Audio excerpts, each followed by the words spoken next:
Hey guys, what's up? It's Tyler Kluver. This is the Snapped Podcast. So glad that you're joining me.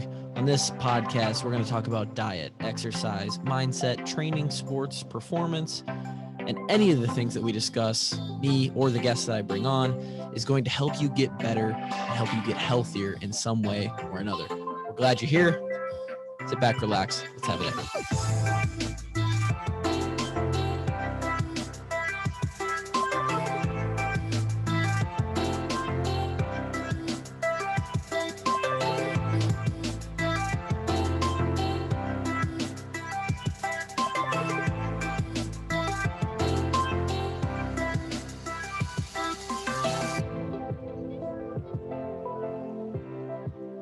We're back. That's going to be the opening of every podcast. We're back. Hi, YouTube. And for those watching, and hi to your ears if you're listening. God, I'm a fucking horrible comedian. I'm not funny. I think I'm funny, and I actually truly believe that if I wanted to be funny, that I could be professionally. But then I get on here and I sound like an asshole. I'm just your run-of-the-mill asshole. And that's all I am. And that's the podcast today. Thanks for coming. No, today we're going to talk about something super important. And it goes right along with the theme of that intro, all that performance, health, diet, nutrition, all that stuff. It's going to be sleep. Sleep. And as we have been the last few weeks, this has been Wake Up on Wednesday, what is pertinent in my life / job, considering that I work in health and fitness, and what do I feel like talking about? Last couple weeks, it was intention. You know, as the new year rolled around, we talked about water.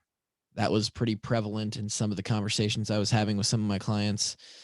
We talked about, what else did we talk about? I forgot what else we talked about. But today we're talking about sleep, and I've been talking about sleep a lot with my clients over the past week. And I think it goes underutilized. And I think it's one of those things, it's like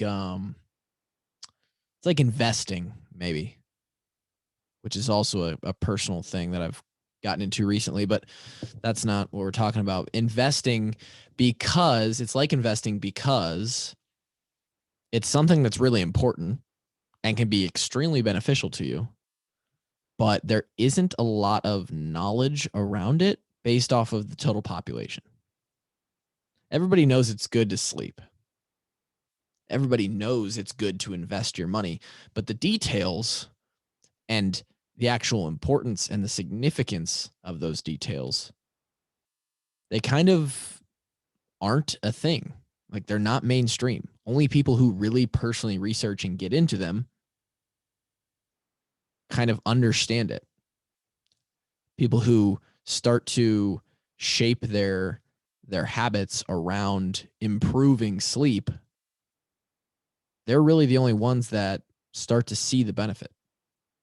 And similar to health and fitness, you don't start to see the benefit until you're consistent for what most people would consider a long time, right? Like a month or multiple months. How the hell could I change my behavior and pick up a new healthy habit for more than that? Like, I think people get so scared out of health habits and fitness because things don't happen within the first 2 weeks, which is really unfortunate. Sleep is another one of those things. Sleep is a regulator. Regulation. That's going to be the buzzword of this podcast for the next 10, 15 minutes. It regulates your body. We're going to talk about some of the benefits here. We're going to talk about the recommendations. We're going to talk about the positives or negatives. Okay. Sleep is super interesting. First of all, I want to give a personal story. I think personal stories help connect the topic with the people. Okay. At Iowa, back in my day at Iowa, circa 2013. Okay, so we're almost a decade ago, which makes me feel a whole lot older than I feel, or that I maybe actually am. 26, but yeah, this was right at 18 coming out of high school. 2013. I come from Marshalltown to Iowa City. Life gets flipped on its head. My daily routine is completely new, top to bottom. And the biggest thing that they would talk about is time management. As a freshman athlete at the University of Iowa, at least, one of the biggest topics was time management, learning to manage your time, which is something that I now, 5 years through college and 8 years later, feel like I do better than most people. And it's something that I was the worst at. I was on the bottom of the totem pole of managing time. And a large part of that is when you are relative to my situation at the time was when you are training in the morning, practicing at some point during the day, going to meetings, and being at the complex for other reasons.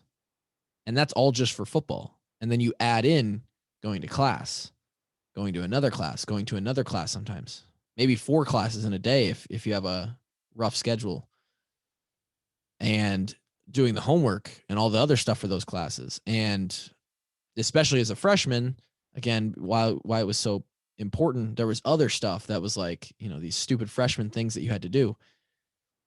You didn't have time, or you didn't have the luxury, if you wanted to feel good and perform good and be at your best during all of those things, if you were going to sleep 5 hours a night. Well, guess what I did?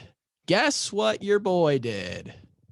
I slept horribly every night of freshman year. What a tragedy.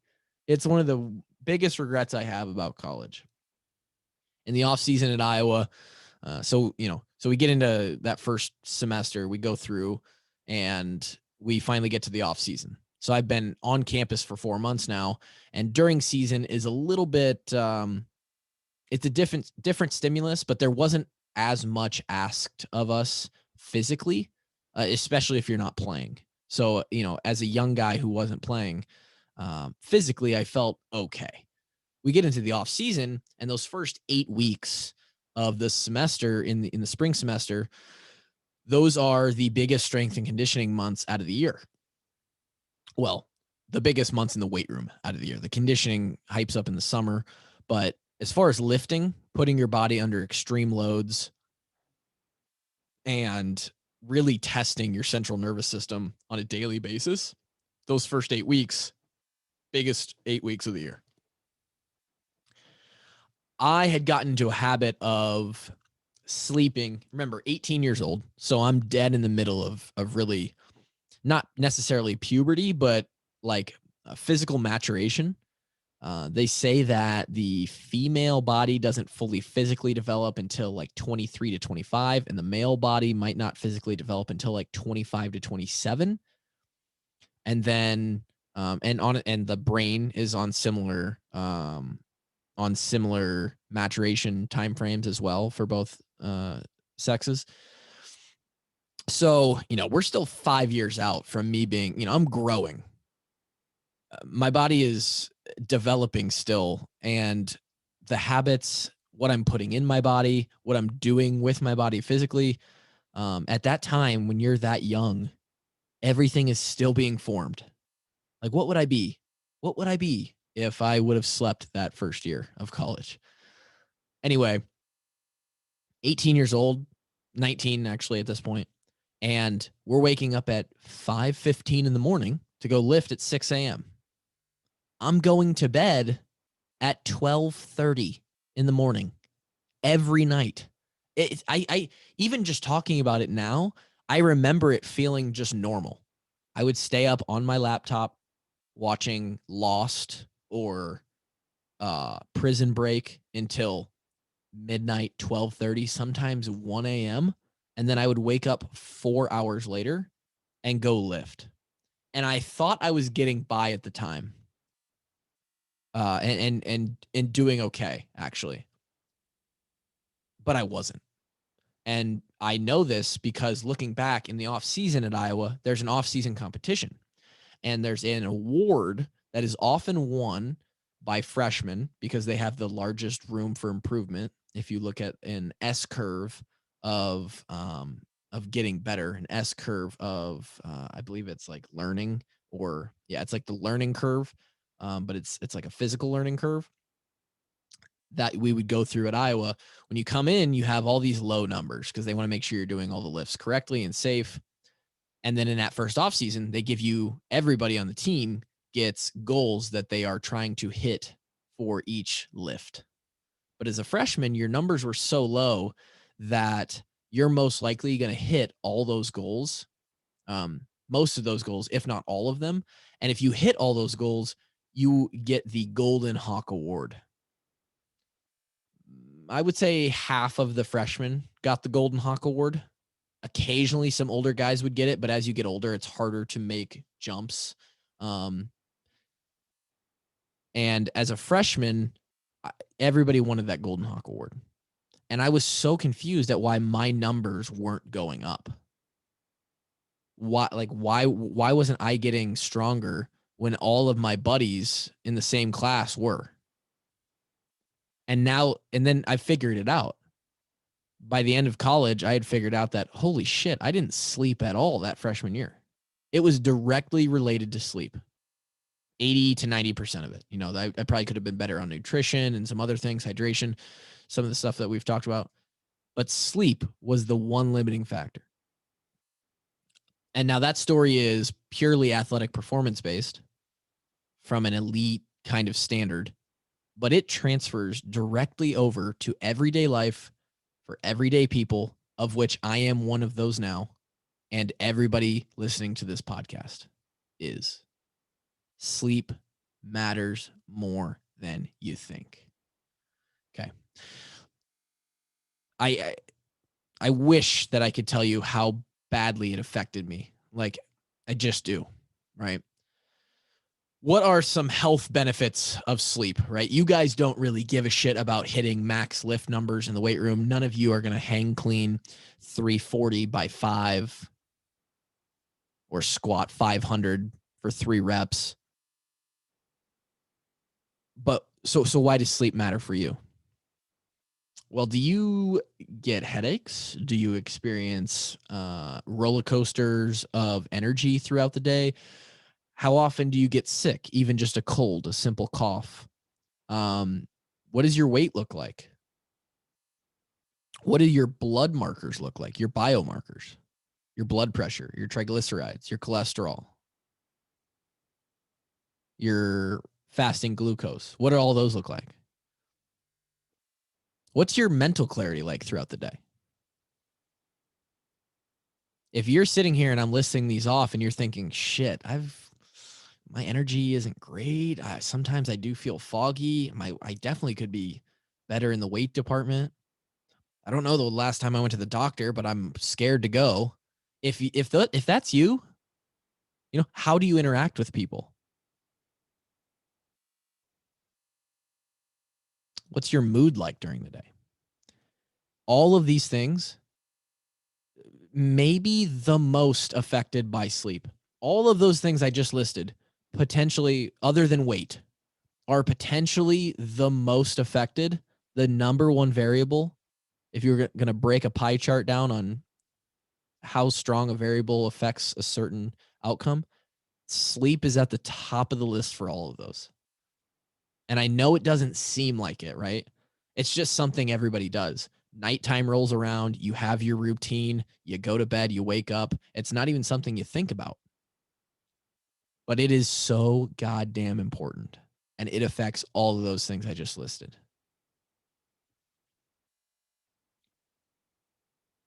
I personally used to sleep like an absolute baby. And I think this is a really, some of you try. I think this is a topic that we should get into. Some of you try. I go to bed at 8, 9 o'clock and I just can't fall asleep. Or once I fall asleep, this is my wife. Once I fall asleep, I wake up a bunch or I'm restless. or this, that, the other. And for years, you search for, months, years on end, you search for an answer, right? And so what are some of the problems that may be keeping you up, right? Stress, number one. Stress is number one. And again, my wife, she will roll around in the middle of the night and be, potentially wake up and stay awake for an hour or two before falling back asleep. Stress is her number one thing, and it comes from her job. And that's something that's very hard to limit on an input, on the stress being input into your body. But the output of what you can do to fight against it, there are things that you can do. We'll talk about that in a second. Are you in pain? Do you have an injury that you're not taking care of? Could be as simple as like a freaking toothache or something like that. Health conditions. How do medicines affect your sleep? How much alcohol are you drinking? And when are you drinking it? How much caffeine are you taking in? How much exercise are you getting throughout the day on a regular basis? When are you getting that exercise? When are you eating your last meal? What's your bedtime routine like? All of these things, like how deep can we go, right? As I start to list these things off, you're like, shit, all of these things affect my sleep. Yes, they do. You have to get them in check because you need to sleep. It has to happen. It's non-negotiable. If you are listening to this podcast, you should be getting no less than 7 hours of sleep a night. No less. Trying to get no less than 7 hours of sleep. It doesn't always happen. I do pretty well. I get just beneath 7 on restless bad nights, like 6:45, 6:50, probably once or twice a week. But you should be trying to get 7 hours. If you are 25 or younger and listening to this, first of all, why? Why are you listening to me? But also, you should be getting 8 minimum. 8 to 10 is preferred. Adults can run on 7 or more. Again, once you're kind of fully developed, the sleep when you're growing and you're developing as a young adult and a teenager, fucking imperative. And I messed up an entire year. After that year, we moved into a house. We got out of the dorm. I stopped watching shit at night. I started going to bed at 10 and waking up at 5 to 6 in the morning, depending on what we had. And I was getting 7 to 8 straight hours of sleep. And I'm telling you, it's the deepest sleep that I ever got in my life. And I'm jealous now because I can't do it anymore. For some reason, I don't have the ability. But from the summer of 2014 through the summer of 2018, so 4 straight years, I went to bed. I can maybe count on one hand how often the nights that I woke up during the night. I slept through the night every single night. Last thing I remember when I woke up in the morning to my alarm was falling asleep the night before. There was nothing in between. It was a dead, straight through sleep every single night. Figure out why you're not falling asleep, right? Back to that stress thing. If you're stressed, first of all, I think there's 3 things that you can take that I have implemented with my wife and I supplementally at nighttime that can maybe help with that stress. Magnesium supplement, an L-theanine supplement. And I'm not going to go into the science of this, but just, basically any good one will do. Just do a little bit of research. Best magnesium, best L-theanine, and then a nice CBD nighttime specific supplement. That's something that my wife has recently started taking. Her sleep was shitty for the last year, and we've just now gotten it to the point where she's actually sleeping almost all the way through the night. Maybe wake up once or twice a night, but still pretty good. During the week when she has to get up for work, and then on the weekends, it's pretty crazy. You can literally tell, like, okay, there's nothing tomorrow on a Saturday or Sunday. She sleeps fine all the way through the night. Those are something you can take Other things you can do to combat some of those reasons why you aren't sleeping: get healthy. If you're in pain or you're hurt or you're injured or you have something wrong with you, right? Figure out how to best navigate the medicines you're taking if you're on them. Do not drink caffeine past 1 o'clock. That shit will stay in your system and affect you the rest of the day. I would really advise against caffeine kind of after the morning, if at all. Drinking, obviously, you're going to go have fun sometimes. You're going to be at social events. Try not to drink late at night, really at all. Alcohol is not great for you in a lot of ways. But if you're going to, try not to do it super late into the night.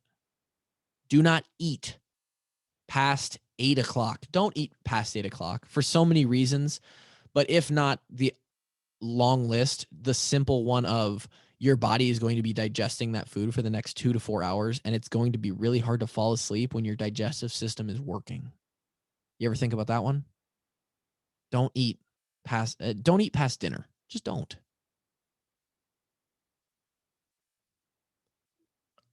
This is the biggest one for me. And I think it's why I slept so damn good in college and a little less good now. What are you doing during the day? How much physical activity are you outputting? Right? There's a certain amount of natural energy that you have, and natural. I'm not even really sure how to best describe it, but it's like your kid, right? I guess it's best exercised by this. You don't want your kid to accidentally fall asleep at 6, right? If their normal bedtime's at 9. Because if they wake up from that nap and they just slept from 6 to 8 p.m., how easy it is, do you think, for them to go to bed now, right? And you don't want them up till midnight or later. You have to expend a certain amount of energy during the day so that your body is tired and wants to rest at night.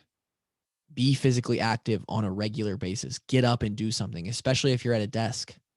In college, the reason I slept like a rock every single night was because we were doing so much during the day, all day, every day. And so by the time nighttime rolled around, my body was like, yep, out like a light.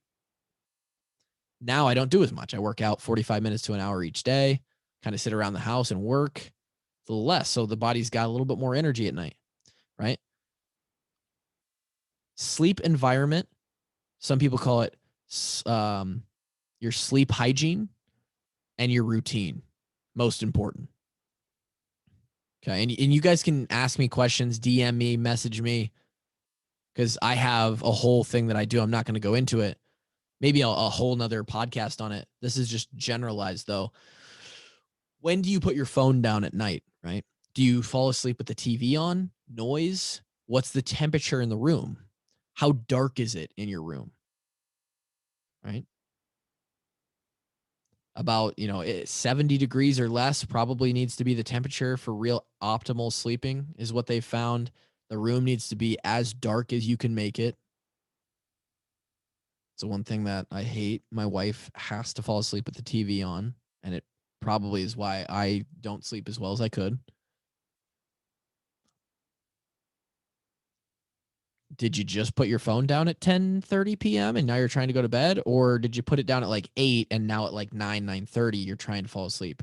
Try that. I bet you find it to be insanely so much easier, right? Sleep hygiene.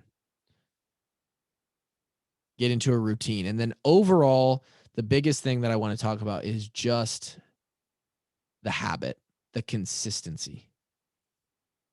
All those things we just talked about, figure out in each little nuance what works for you, what temp works for you, how dark works, how much darkness works for you, when putting your phone down works for you. And then the biggest thing that we're going to come back to a million times on this podcast is consistency. You did it one night. Cool. Did you do it the next night? Cool. Did you do it for a week? Great. Now do it for a month straight. Now 2 months straight.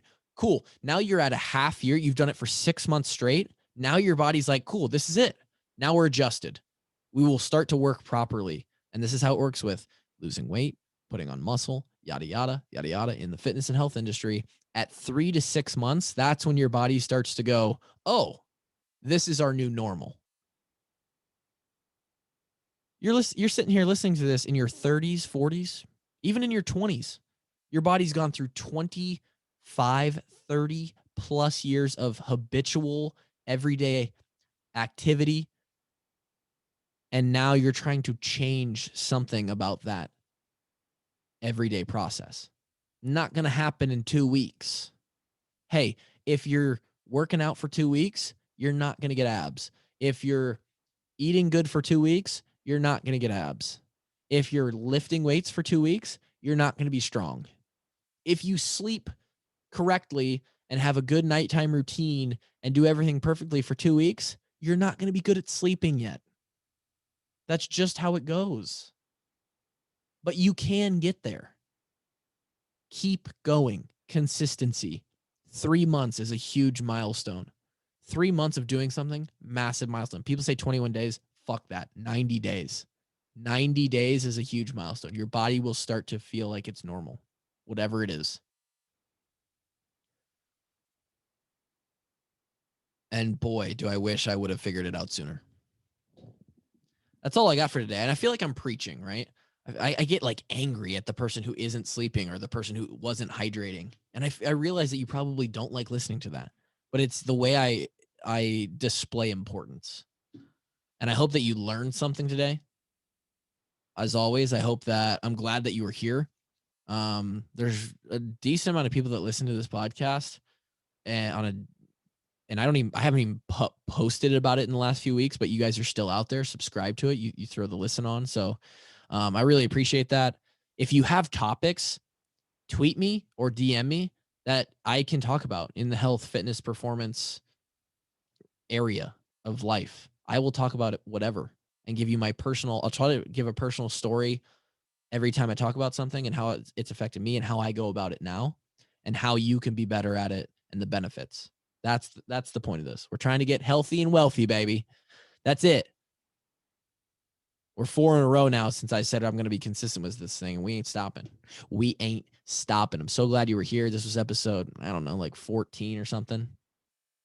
And we'll be back next Wednesday again. We got a good one coming up.